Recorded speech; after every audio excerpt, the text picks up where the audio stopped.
Okay, thank you. I would just remind everybody to make sure that they speak into their microphones and turn them on, because there's a few of you who are not coming out very clearly. Some of us turn them off and then speak and then turn them on. Yes. Yeah. I like that.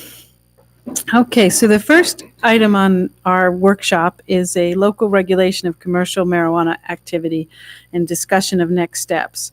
As everybody recalls, we had a public hearing a couple of weeks ago, and at that public hearing, we heard from most people that were against opting into marijuana activity in the town.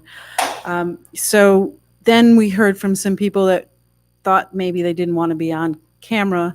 So we had asked staff to put out a survey or a comment area on our town website that people could comment about what they thought for or against the issue regarding opting in.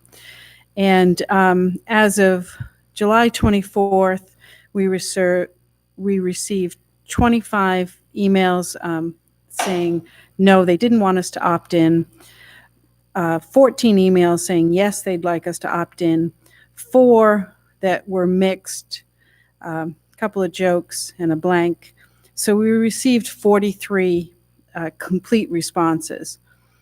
And so at this point, I guess maybe I'll open it up to council as to what do you think we're doing for next steps? Do we want to move forward in trying to set regulations? Have you gotten enough feedback? Sure. Should we also mention that in addition to this, we did receive one more email recently that was in support of that, but also in our previous meeting, I think we had 8 comments publicly that were all against that. So if we're doing sort of a running tally, I think it's important to have that and also the most recent one that we received. And as long as the people who testified didn't also respond on the thing, so we don't have. I was kind of watching the names and I don't believe that there was. Okay. So that brings it up to 33 for no, 15 for yes, and still 4 mixed. So our question is what is council want to do? Do you want to still move forward and discuss creating some sort of regulations and moving forward on potentially opting into this? Or is this enough feedback for council to say, don't waste staff's time because we're not going to vote for it? So I'd be glad to jump in. I have been skeptical of the opt-in from the beginning. I've done some personal research, which hasn't made me feel any more positive about it. The feedback we've received has been certainly more negative than positive. I'm especially impressed by the feedback we received from 3 medical professionals who were unanimously opposed. So personally, I would not go any further. I would be willing to revisit this issue after a year, but I know early on I was in the minority on this issue. I don't know where folks are now. Well, I wasn't able to actually be part of that last one, but I kind of wanted to kind of reach out to everybody here as individuals to kind of keep your mind open, though. I also have done a lot of research, and this issue has gone back 100 years. And you can just go back to, like, in 1936, there was a documentary done called Reefer Madness. And the whole point of that was to go to the kids and to get people, I wrote it down as to say that if you did marijuana, it would result in hit and runs, manslaughter, suicide, attempted rape, hallucinations, and descent into madness due to the marijuana. So it was a propaganda that I think that we've all grown up with. I'm not saying that I'm for or against, because I don't do it personally, but there was a propaganda that even went into races to get people to think that there were specific races that were going to rape your kids or the girls. So then I went a little bit further to find out what does the CDC say about this in general. So if you look at related deaths just from that, they're saying that in 1 year, we typically have 88,000 deaths from alcohol, 0 from marijuana. So the reason why I bring this up is that we're okay with the rates of alcohol issues, which we cannot deny is the biggest issue when it comes to this kind of stuff. I just want everybody to make sure that when we say stuff, that we don't go based on, it's just my feeling, it'll do this, that we actually educate ourselves before we make an informed decision about exactly what this means. So that's, I want to make sure that we do this right. I certainly appreciate that. And I'm aware of Reefer Madness. I've never seen it, but it certainly didn't have any bearing on my thoughts. I looked at, I talk with so many people. I have a lot of friends who are really in support of this. I have many people who are against it. I'm still figuring my path out on this whole thing. Things that really stand out to me in comparison are I'm trying to make sure I speak in here. I always want to look down there. The response and the views of the medical professionals on this, especially when it comes to the impact on the development of younger people under 25, that sort of thing. I've also heard arguments based on it passed with a huge number, back when, in a couple of years ago. And bear in mind that was a federal election, so turnout was high, and it was also on a college campus, which certainly had a very involved and concerned contingency coming to the polls on that. And of course, there's the whole question of what was that vote for? Was that vote to make it legal for me to go home and smoke a joint in my living room, which it now is, and I certainly can if I wanted to. I don't. But that's one thing. Or is it a matter of, were they all voting, fervently to support retail businesses opening in the Village Commercial District or even in C1 or C2? Is that the question? Is that what was on the referendum? Well, that's in the fine print if you drill down through it, but I don't think everybody voted with that in mind. I think they're looking to have a good time legally to do their thing. That I am not opposed to. If they want to do that, I absolutely support that. I'm trying to figure out what's best for this town, not for fear of a retail shop is going to increase rape or murder rates here in town at all, but very much a matter of what is the impact, what is the message that it's sending about Orono, that sort of thing. I think it's important also to be aware of perception. We can't control perception. And that means I'm not saying we need to do everything for fear of things being misinterpreted by people coming through, but I'm just saying it will have an impact in how people will form opinions, and I'm curious if that opinion will always be the most accurate to what Orono is or isn't. Maybe people come through, it's what, there's no pot shop here? Prudes? I don't know. But I'm really trying to figure out where we are on this. So Thank you, Thank Sam. I'd like to weigh in too. I think that it's already here.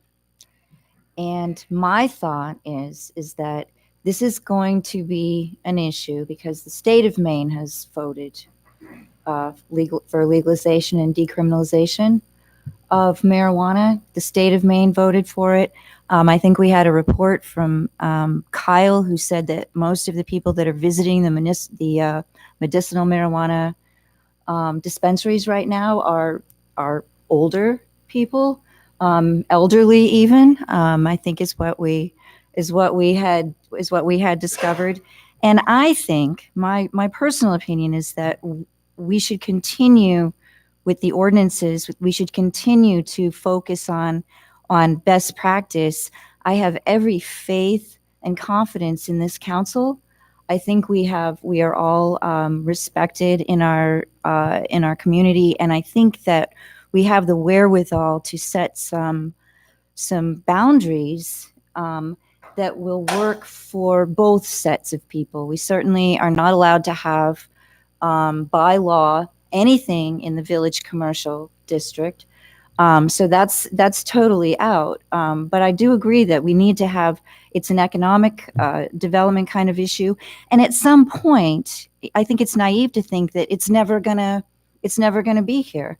I think that at some point, some council somewhere is going to have to make this decision. And I think we are the best people for that, to make that decision right now.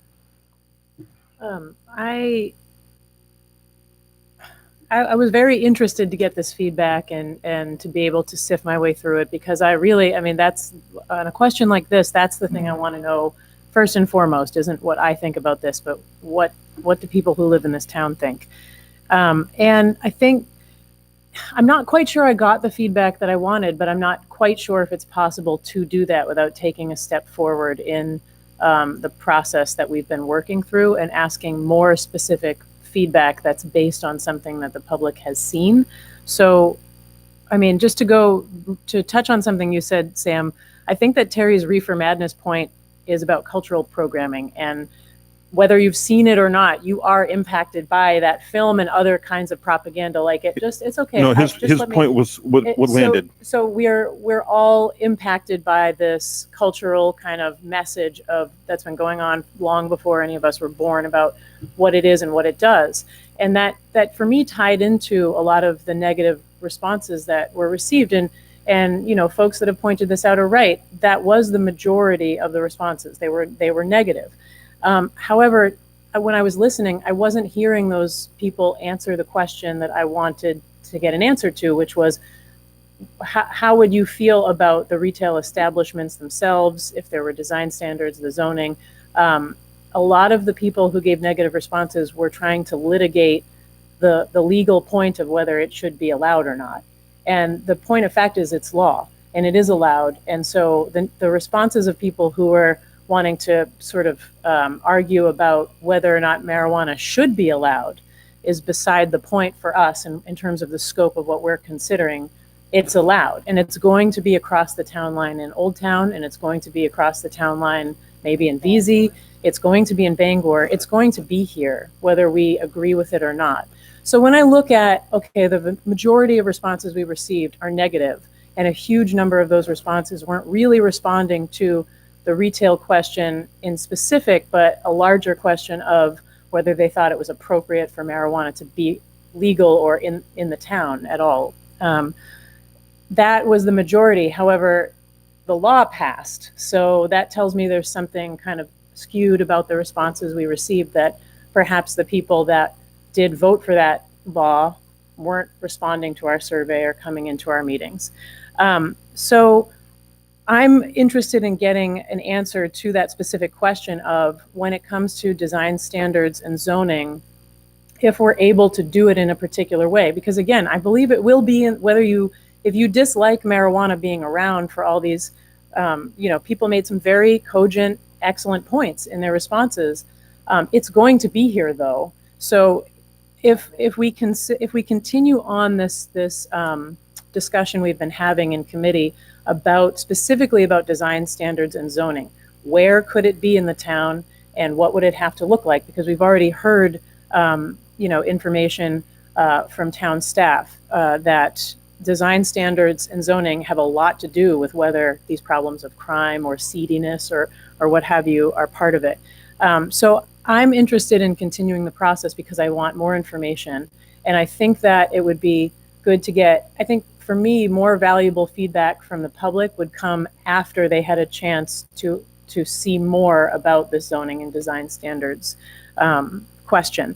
And then finally, a lot of what hasn't really been mentioned yet is that a lot of the folks who spoke in favor of it did reference tax dollars. And one of the points in the packet that we received is that it's important to remember that we wouldn't, as a municipality, be able to levy any local taxes. We're not directly taxing these businesses. However, the tax dollars for the 10%, I think it's 10%, tax on marijuana goes into the state general fund, and from the language on the ballot, that the suggestion is that it's potentially supposed to go to education. We just had a huge controversy in town over an RSU bond, so that is something for me to consider. Even if it's an indirect impact on local taxes, it's also very important for us. I think we need to do our due diligence and track down any tax relief options that we can. So for me, I would like to continue the process that we've been working on in committee, specifically to look at design standards and zoning, if we were to allow a kind of business like this. So I want to thank all of my fellow counselors. You all made so many good points. I'm with Cheryl that I think we are the council rather than pushing it down the road. We are the council, and the staff that works for our town, our manager and the staff that works for our town are the people to address this. I've been very impressed with the staff, what they've brought to us. And so the first question that our chair asked is whether this is something we should continue to spend staff time on. I've been very impressed with how they've used their time and how they've educated us. That information's available for anyone in town to come and learn from our staff. They've talked to police officers and counselors and people, business people in other towns that are already selling medical marijuana in the state, and learned a lot about that.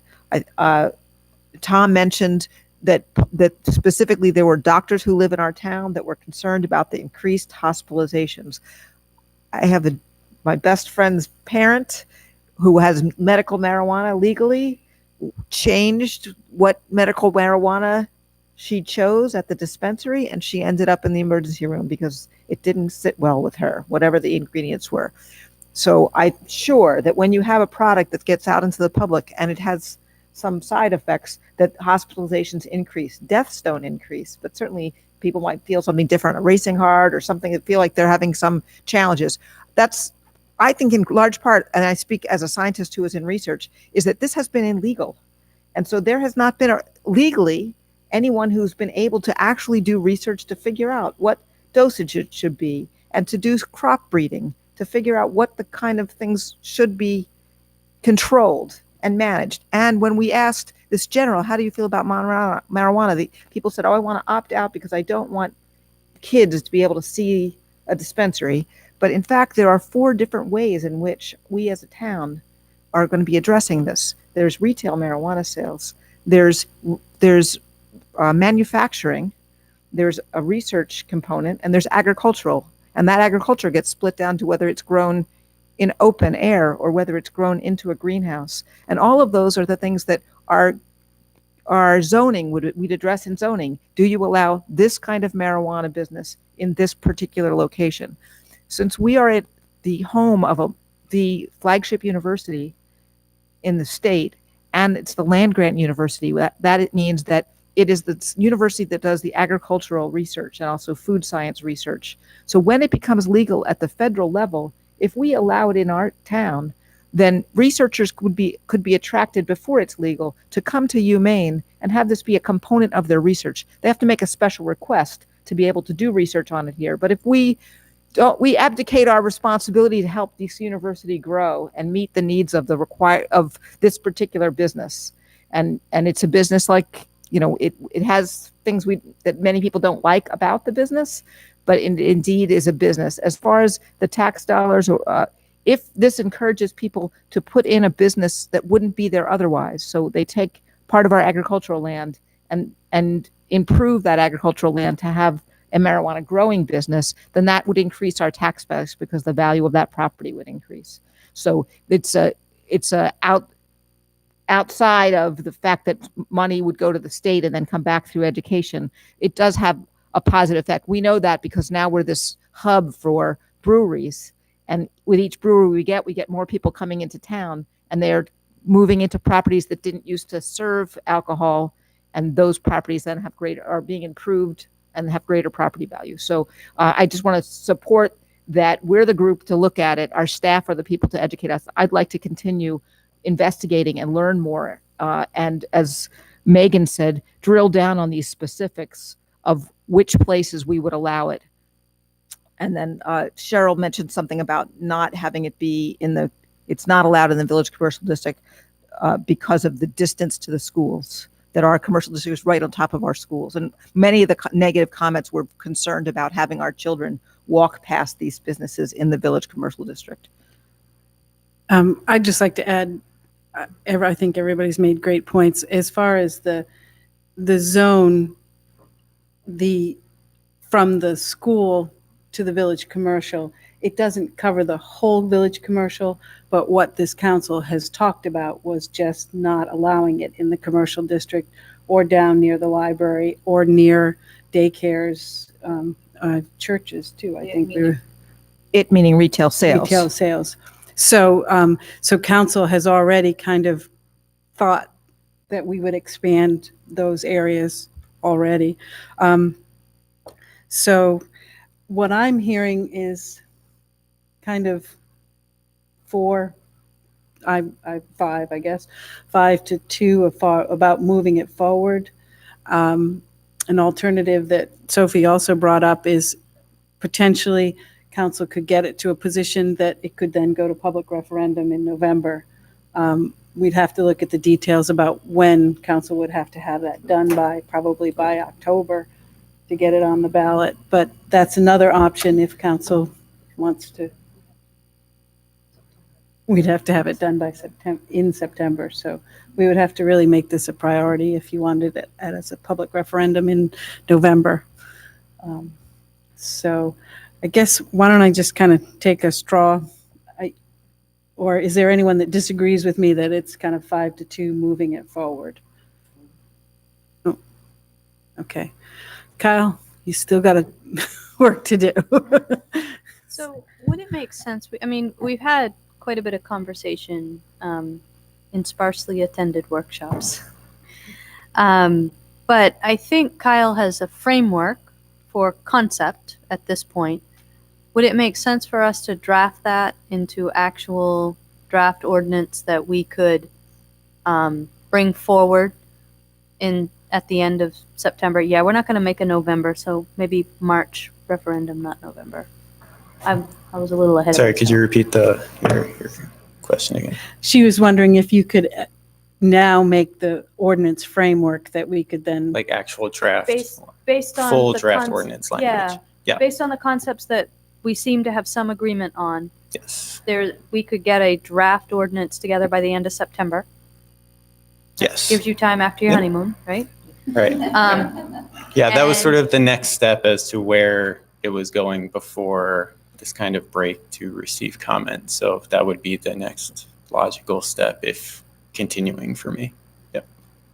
So the question that I have just as a staff person that we might want to be able to talk about in September is, now you have a draft ordinance. We tend to tweak and send back for revision or changes.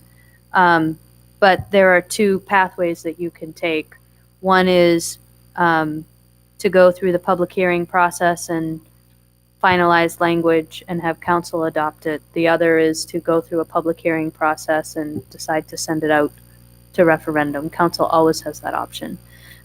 So in September, it might be helpful if council could think a little bit about what adoption would look like. And I'm going to refrain from adding my 2 cents. Do you have any questions of us, Kyle? Nope. I think, a lot of the performance standards and kind of where, what zoning districts, different types of businesses would be put in. I think a lot of that, we've talked about already. Would be more a matter of just collecting everything into one, and comprehensive document. Can you also just refresh our memory? If we had opted in, would the state law allow stores at this point in time, or is the state law still got the moratorium in it? No, I don't believe they're allowing licenses as of yet. But so we're not necessarily behind because the state is still not allowing. Right, on the adult use side. Okay, yeah. The medical is always. Right, the medical has been kind of ongoing. Okay. Do you have any idea when the state's going to allow that? I do not. Dave, do you remember? This fall sometime. This fall. So we're moving along. Right, it would the be same kind pace. of in accordance with where it's going. Okay. That was all my questions. Anybody else have any questions or directives for Kyle? All right. So let me just get a date out there. So she's going to get a date out there. And enjoy your honeymoon. Thanks. Hopefully it happens this time. Yeah, right. Yeah, you can get there this time? Yep. Yeah. Our council workshop in September would be September 30th, and council workshops start at 6. So that's what we're shooting for. Yep. That Okay. works for me. Great. Thank right, you very thanks. much. Thank you, Council. All right. So now we are going to move on to, I think it's Council Work Plan. So due to some unfortunate incidences, Sophie and I weren't able to get together on this work plan ahead of time. So we're all kind of looking at it for the first time. But you can, yeah. Is it possible to move to I can't see everybody or hear everybody. And when we do, like when we're talking about our work plan. So we could stop streaming Okay. and move the workshop to the back table. To the back table? Sure. Would anybody object to that? The only thing No. that I would suggest is we might ask people to join us because our sound system isn't going to work. Okay. Stuart might need to sit at the table to be able to hear if he wants to participate. Sure. Stuart, you get to sit at the table. Yeah. Dave, would you let Avi know? Thank you. All right. We'll have a short adjournment then and move to the back table.